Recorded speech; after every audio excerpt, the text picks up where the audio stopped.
Welcome to the Strong Coach. And today we have our guest, Anat Peri, and we're going to get into emotional resilience. And, I imagine that's really applicable right now since people are experiencing all sorts of emotions they may not have been present to previously. And now it's like, oh, what do I do with these things? So I'm really excited to bring her in. Another reason I'm excited is I worked with her 2.5 years ago, and it was one of the most transformational experiences of my life.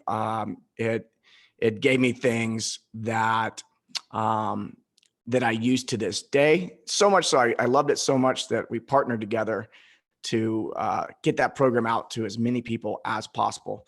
So, but before we go any further, I want you to go over to thestrongcoach.com. And over there, we have a guide for how to pivot your business in under 48 hours. So a lot of people are wanting to take their business online right now. And even if you already have your business online, this is going to be really, really helpful.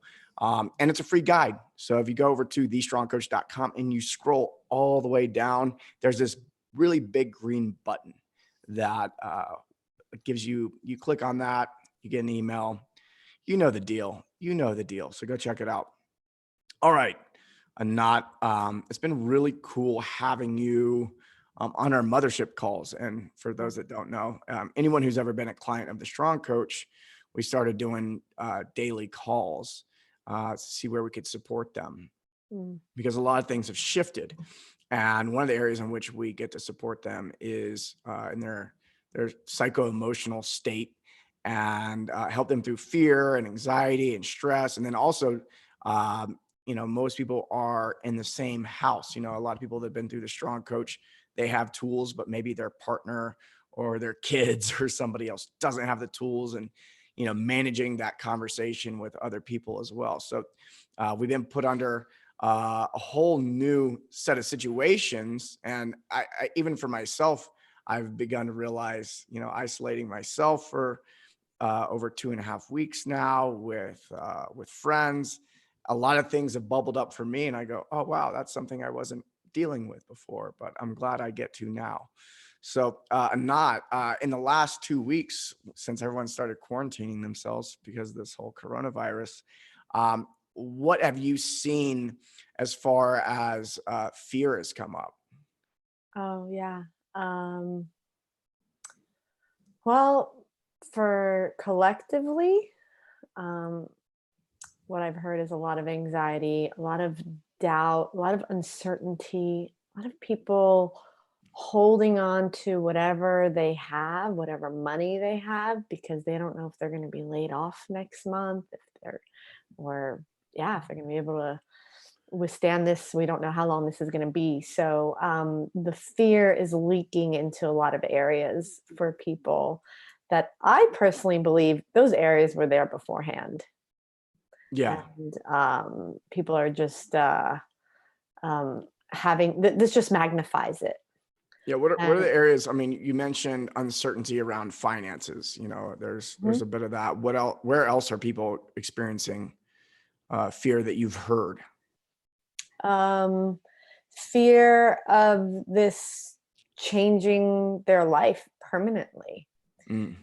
fear of getting coronavirus to begin with, fear for their family, fear for their friends, uh,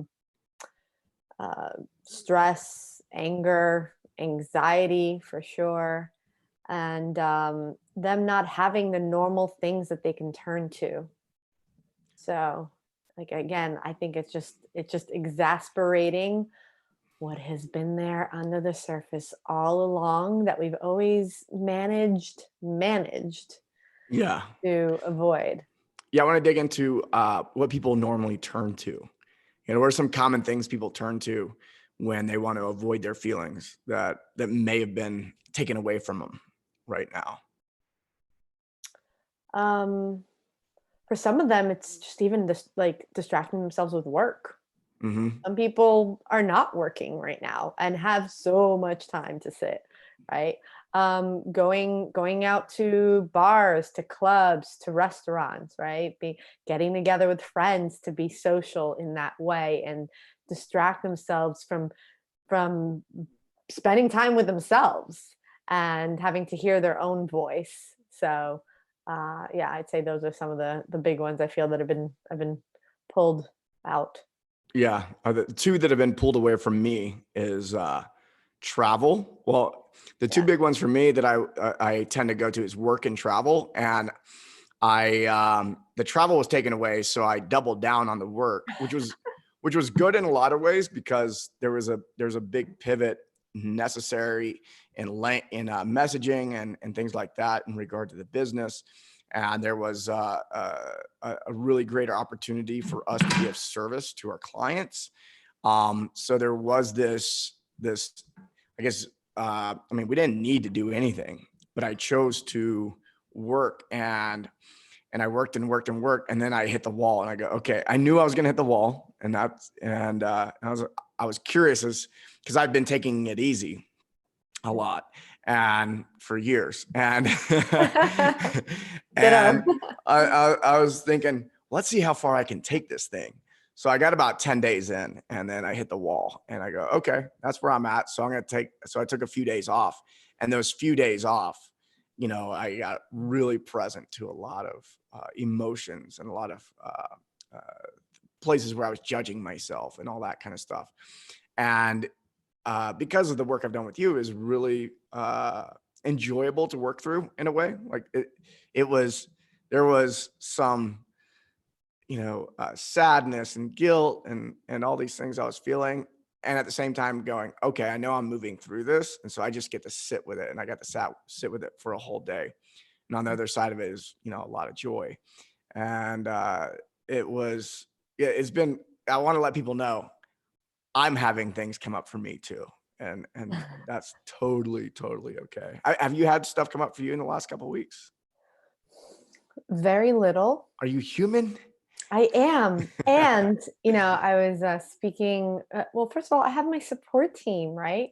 So I have my mentor. I have someone that I know is holding me through Yeah. this. So having Yeah. that, knowing that I have that lifeline creates that peace. The other part is that I have two things. One is, because I facilitate this type of work, I feel that I'm always in the conversation. So always getting a chance to remind myself of it. And then the biggest thing is, seeing this as like a season, as winter, right? Winter is a time we're all like, we're not going out much, right? Like that's the experience globally. It's darker. It's a time to go inward. Um, I realized I Got had me my thinking about Game of Thrones now. I had my winter. I had my Yeah. winter, and my winter was long. My Mm. winter was from like last April until about when coronavirus started, about like February. And so what I mean by that is, like, during that time, like, I was moving through a lot of emotions. I am very much still human, even though I've facilitate this work and been doing this for 15 years. And I was grateful during that time to have my team to hold down the fort, so that I have that time to be with myself, to be in my winter. So I feel like I went through mine and then came out just in time to be able to solidly give and support others right now. So it was a very long, brutal winter for me. Almost a year, I'd say. Yeah. So I imagine a lot of people are going, yes, I'm having my winter now. Mhm. My partner is driving me crazy, or my Mhm. parents, I'm worried about them. Yeah. Uh, I, I may or may not have a job right now. I'm not sure where money's coming from. Even if I am self-employed, are my clients going to want to freeze the work? And what I know for sure is there's a lot of business. Half the businesses I'm talking to are doing the best they've ever done, and the other half are doing nothing. So Mhm. it really depends on where things are positioned in the market. And so you have people that all these things are happening. How do you deal with these new things, these new feelings, new fear, new anxiety? Like you were saying, it's not new, but it's now way more noticeable. Yeah. And so people are having to stop. Our toys have been taken away, And then there's this additional pressure of, by the way, there's this virus out there that's killing, 1 to 3% of the population. And he's like, oh no. So what do you tell this person who's having this experience? Hmm. Well, the suffering is optional, and that the suffering only happens if you are arguing with reality, if you are unwilling to accept reality, right? Reality being what's happening in this present moment. Whether it's external, can you accept what's going on? That, business may be slow, your gym may be closed, you might gotten laid off, coronavirus keeps growing. Can you accept it, instead of resist it because it's creating something inside of you that you don't want to feel? Again, more of not accepting what it is that you are experiencing. And that's actually what's causing the suffering. Resisting the suffering causes more suffering, causes Yeah. the suffering. So I think the first key part for people is that to get that this isn't something that we can run away from anymore. Most of our distractions have been taken away from us, most, not all. And that it's really an opportunity. There's an opportunity here for us to face something that, like I said, has been there all along. Yeah. I think it's easy to say. It may be easy to think, Mhm, oh, this is a gift. This is a mhm. gift. And, um, people may hear me say that and, you know, throw some bullshit flags and all that mess and whatever. You can do that. You can say, hey, Mike's just full of shit. But um, the for me, I've noticed that um, I've been able to see gifts in this every day. And so, like Yeah. you're saying, there's definitely moments where I go, oh, I wish things were different, and that sneaks in just for a second. I go, yeah, but then I wouldn't be getting all these other gifts, and I totally see that. I see so many things that would not have been possible at all had I been on the trajectory I was on.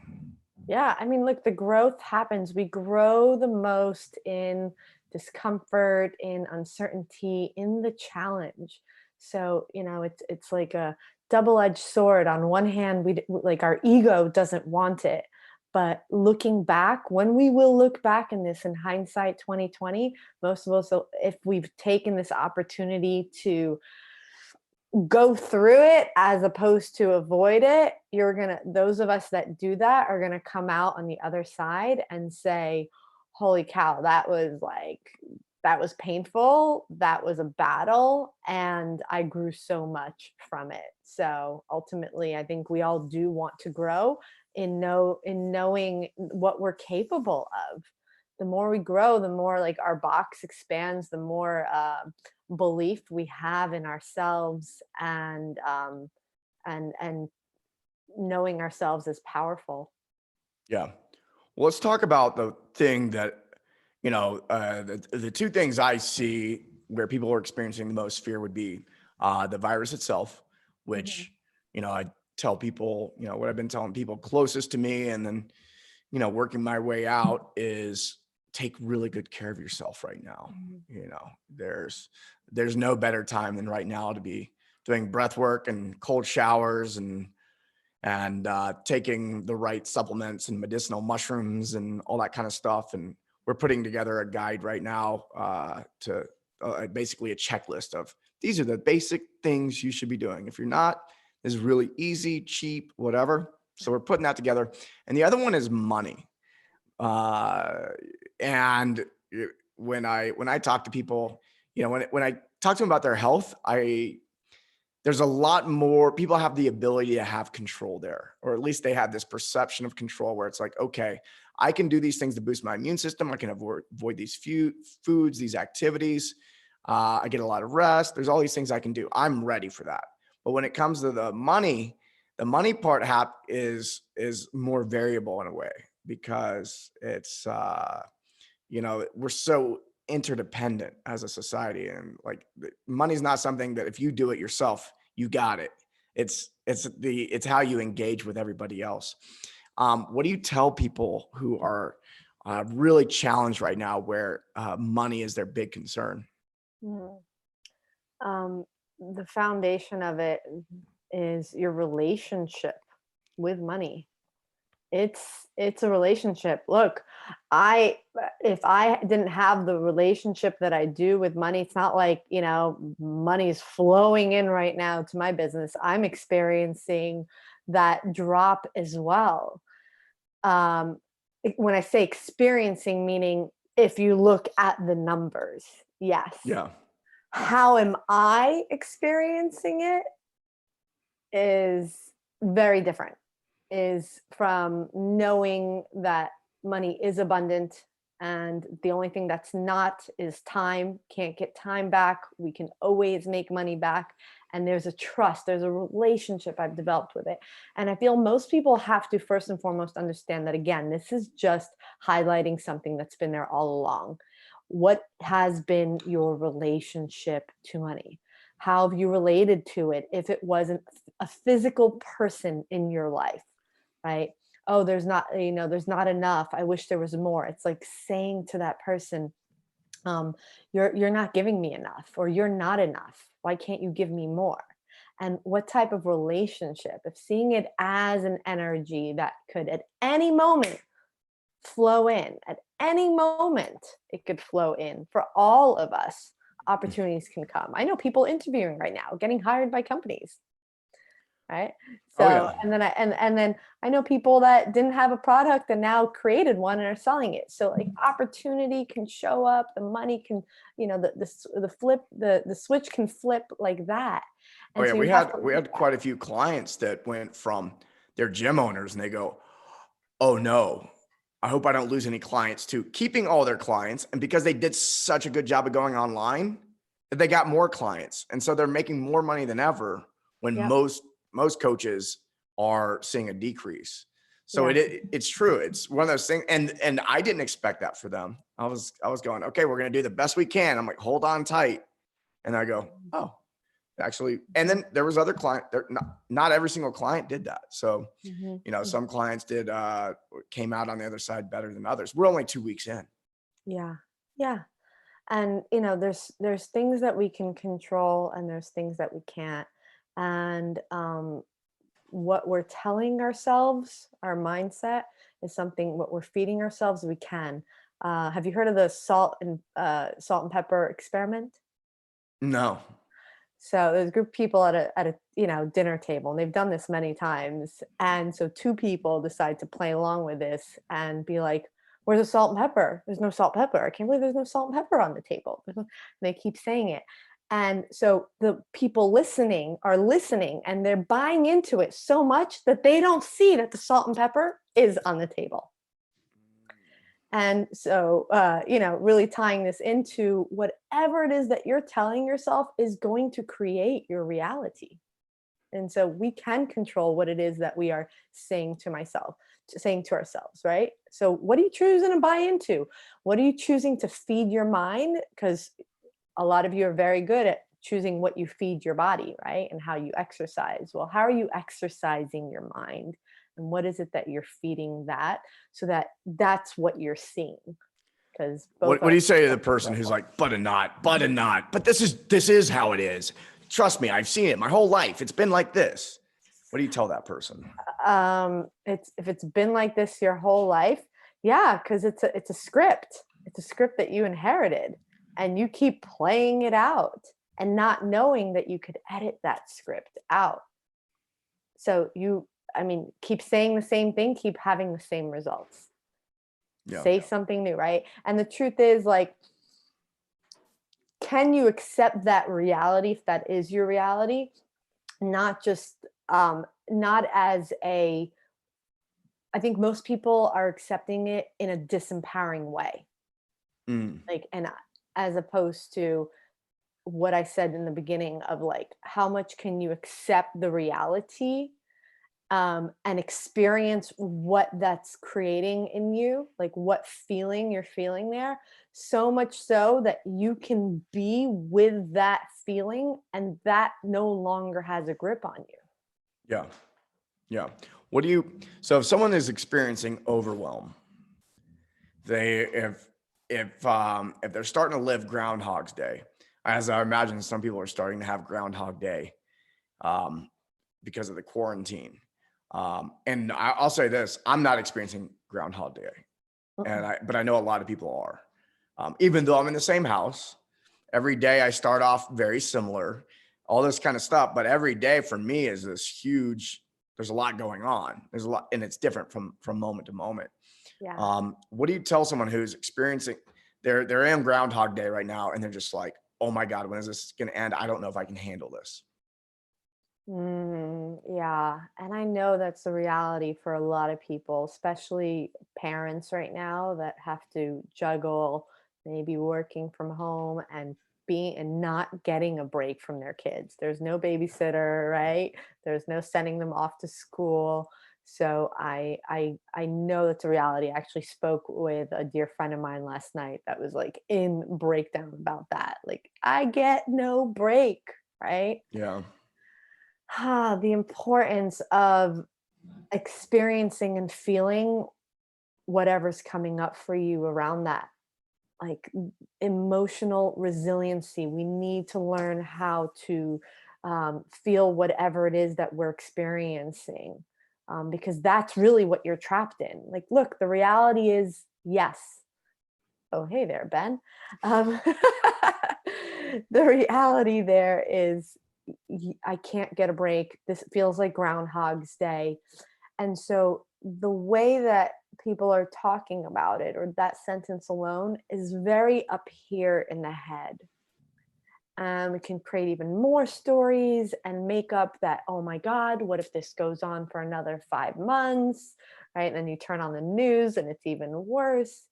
Yeah. And how much can we get to the root of it? Yeah. Bring this into, well, the experience that you're actually having because of that, because that's what you're feeling. The rest is a story that's imagined. I'm in Groundhog's Day. Well, are you fucking really? No, you're not. So breaking it down to what is it that you're actually experiencing right now, because that's something that you can tend to and move through. When you think about a child, those of you that have kids, they want to play, and they want to play all day. They always want to play. They don't want to go to sleep. They want to keep playing. When is it that they don't want to play? What are you asking? When is it that a child does not want to play? Oh, and they're upset. When they're upset, right? When they're Yeah. feeling some emotion, right? So I think a lot of us, a lot of you that are at home right now and you have time on your hand and it feels like Groundhog's Day and you're like, damn, I wish that like I had something else, that like you want to tap back into your creativity. You want to tap back into that play. You want to make the best of this and have some fun. You have to tend to what's in the way of that. Just like the little kid, right? There's something they're feeling emotionally that is blocking them from wanting to keep playing. And as soon as they have that good cry or scream or whatever, they're ready. All right, let's go play again. Yeah. Yeah. Yeah. How do you create, so you're having feelings and you're tired of having the feelings and you don't want to have them anymore. What do you do?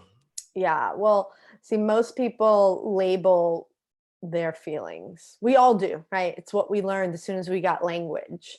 Um, right. So, an emotion, if you really look up the definition in Latin, is energy in motion. I'm sure some of you've heard that before. So, really, what it is it's energy, right? It's a vibration, it's a sensation. But we've all learned to label it. And if that label is, oh, I'm excited, oh, I'm happy, then we're like, cool, awesome, great. And if it's I'm sad, I'm anxious, I'm scared, those are quote unquote negative, and I don't want to, like, and then we go to our head. Why do I feel this way? How can I stop feeling this way? Right. And so the key is, first of all, to relate to it as that middle ground is however we label it, right? It's like that weed in the garden.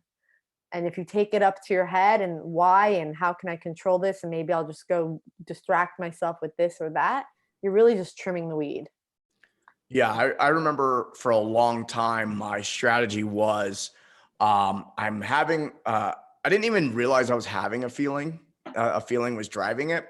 I was able to see that I had a looping thought. I'm like, oh, I'm having this thought over and over and over again. It's causing me to have a bad day.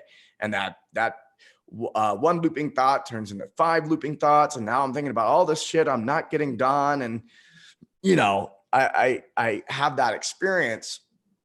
And so a lot of times I think for people, uh, if they're not having the experience of having a feeling and they're having these looping thoughts and this depression or whatever they're calling it, um, what I want to highlight here is there's a feeling driving that and you're just cut off from it. Yeah. And so, what do you tell the person who's got that looping thought and they think, no, I have to. And my old way of dealing with it was the distraction, which was I will think about something else. And I used to think that was like having a good mindset, or like I have a disciplined mindset, because when I have thoughts I don't like coming in, I can direct my mind to be somewhere else and not think about that. And now I deal with it in a completely different way. And I thought that I was like the master of that. And then I realized that's not the case. Yeah, you end up just bottling it up, and then eventually it explodes, right? Yeah. And look, this is what we all learned. Most of us, had parents, had mothers that, as soon as we were old enough for them to communicate with us and understand, if we were crying or angry or upset, it wasn't like, oh, you're upset, I'm here for you. It was, why are you crying? Stop crying. You shouldn't be crying. Stop yelling. Calm down. So we were taught that these emotions are wrong. You're upset. I'm here for you. Sorry. Pulled up my Facebook to see what was going on, and then there you were talking on my Facebook page. Cool, it's working. Sorry, All go right. ahead. Yeah. Hi, This is the first time doing all this streaming, guys. So good to check it. We want to reach as many people as possible. Yeah, blasting this out on all channels. So so most of us, we were programmed this way. We were programmed that to start to question and doubt, and ask and stop feeling these negative emotions, right? And so the opportunity here is to unlearn that, and to get the right learning. Just like some of us who learned the wrong way to do certain exercises. What are some common exercises that people come in the gym and you're just like, oh, geez. Oh yeah, it's all of them for one. It's like people. It's hilarious to someone who's a movement specialist, like myself. It's like when people are like, oh, I can. To me, running. People think that just because they can put one foot in front of the other, that they're running well.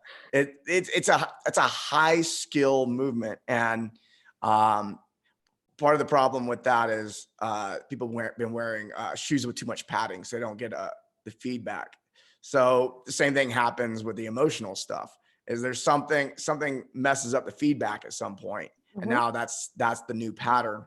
I mean, running, squatting. People think that they're like, I watch people do push-ups. I'm like, you're going to tear up your shoulder. And they're like, I feel fine. I'm like, today you feel fine. Yeah. So same thing happens emotionally. Exactly. And you teach them the right way, and then they practice. Usually cane them first, hit them with a cane. Exactly. Yeah, you have to like whip them into the right movement. Yeah. Whip you into shape, literally. Yeah. And eventually they get it right, and then they don't even remember, like the muscle memory is there. And so we have forgotten what we innately knew and did before we had language. You look at a baby and an infant that can't speak and tell you anything yet, right? They are feeling what they're feeling, and then it's being expressed, it's being emoted out as that feeling. Yeah. And then they're good and they're done. That's it. And so it's for us to come back to that remembrance of how to move the energy. You think about when you have a stomach ache, a lot of times we know what that sensation feels like in the body, right? It's like your stomach is in knots, maybe there's like sharp pains, and you'll hear a lot of people be like, "Oh, I have a stomach ache." And we're even like changing our tone and the way we're saying it. It's like we're emoting, we're giving permission for it to be expressed the way that we're feeling it. We're actually connected to what it is. So the key to go from that middle ground of the labeled emotion, right? Think of it like the weed in the garden, right where the ground is, and instead of going up with it and trimming it, going up to our heads and finding some way, like you said, to mentally control it, we want to get to the root, right? Because if you trim it, it grows back. And if you get to the root and you pull that weed out, there's room for something new. So, what is one layer below emotion? Well, if emotions are energy in motion, it's the energy. And energy is the sensations in the body. So, all of us right now, if you focus on your feet, whether they're in socks or shoes or just touching the floor or the carpet. If you put your focus there right now, do you feel the sensation? There may be a temperature, like my feet are cold right now, a texture to how the rug or floor or sock feel, um, an area that you feel it in, right? So the size, there may be a color, a shape. This is what it is to be with something at the level of sensation, right? It may have a vibration, it may be moving, right? Like when we have that stomach ache, we can feel where it is and is it moving around? Is it still? And so learning to be with something at the sensation. You know, when you cut yourself, you may think that what's doing the healing is the band-aid and the ointment, and it's not, right? It's that it hurts so much, like you feel it, that you can't deny that you're feeling it. And I believe that therefore, like there's a focus on it that you can't, right? Or you burn your hand. And as much as you want to distract yourself, the focus is on that feeling there. But I think it sends a signal to the brain, to everything else in the body, that that area needs support and healing because you can't help but focus on it because it's that painful. And I think what's happened with our quote unquote negative emotions is that we numb out, we disconnect, we distract, we go to our heads. And so we're not sending a signal for it, for our body to heal it. Our bodies are brilliant. I mean, look at us. We're all here on this planet. We all came out of our moms, and our moms did not have to give any thought at all to us developing in the womb. Yet we developed, right? Those of you that ate lunch or dinner or breakfast, right, so far today, how much thought are you giving to digesting it? Zero. Yet your body's going to know what to do. And so I feel that what's been missing, what people need to learn, and what I teach is how to be with it at the level of sensation and observe it as a sensation, just as energy. Take away the label, good or bad. It's just energy. And this is the form that it's expressing itself in, the temperature, the color, the texture, the movement, right? So much so, and what I've witnessed hundreds and hundreds of times is that it is that easy. It is that simple. You just need to be with it and feel it as it is, nothing to change, nothing to fix. And the body knows how to release it. Yeah.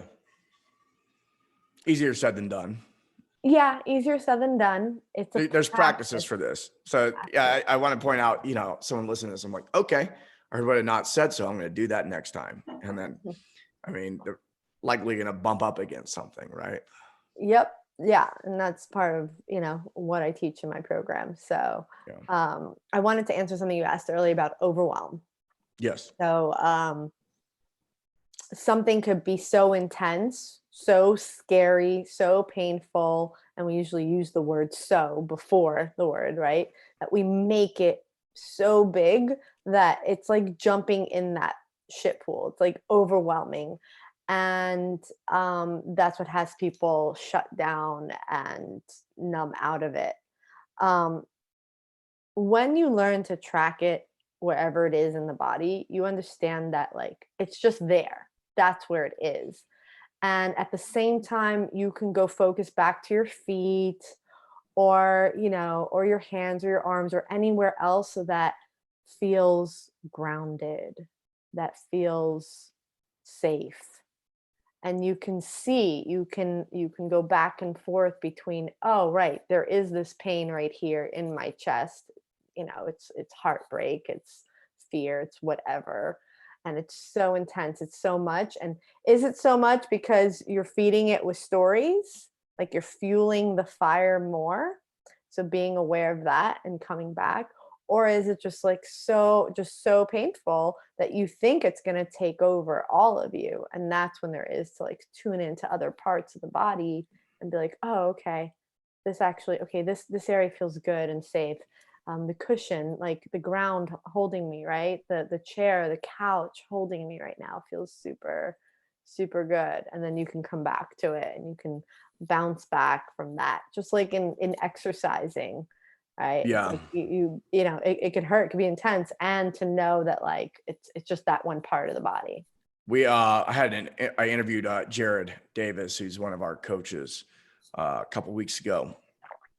So if people want to go back and listen to that show, highly recommend it. And he tells a story about his kid who gets smashed in the face with a basketball. And he has, and his kid is about 5 years old, and he has trained his kids to be with the experience, the feeling, and describe it. And so he was talking about how he was so impressed with one of his kids who got just smashed, and he watched it happen and goes, "Ooh, I know how that feels." Most kids would just cry and cry and cry and curl up into a ball. And he walks up to him and starts talking to him and asking him to describe his experience. And the kid walked himself right through it. He experienced every sensation and then was just like, okay. And I'm incredibly impressed with a parent who can teach your kid something like that early. That kid is going to be superhuman by the time they get to be 15, 16. Those are those kids that by the time they're 15, 16 years old, and people are going, how did that kid end up being a genius? It's like, Mhm. oh, they just weren't blocked. Exactly. Their parents understood all of this. They removed the blocks. Genius exists in everybody. And if you're not having that experience of your genius or the genius of other people, then there's simply a block there. So it's Yep. there. That's one thing that I've seen over and over and over again. All right, Well, now we have to roll. I've got to roll right into my next call. I've got our mothership, which you're going to join us on. awesome. So thanks for joining us today. Where do people, if they want more information from you, you're doing calls right now on Fridays. Yep. And you also have a free gift for people. I don't know if the free gift is ready yet or not, but just tell us about it and where they need to go. Trainingcampforthesoul.com. We're updating the gift, but all the gifts are good. So whether it's the guided meditation or freedom guide, trainingcampforthesoul.com. And if you want to hop on a discovery call, hear about how we can deep dive and you can come out on the other side like Mike Bledsoe. Be like me. I don't know if you want that or not. Everyone gets something different. They get exactly what they need. Yeah. Become the best version of yourself. We do have a virtual program, and they can follow me on Instagram. Awesome. Yeah, Thanks, Anat. Appreciate you. Thanks, guys.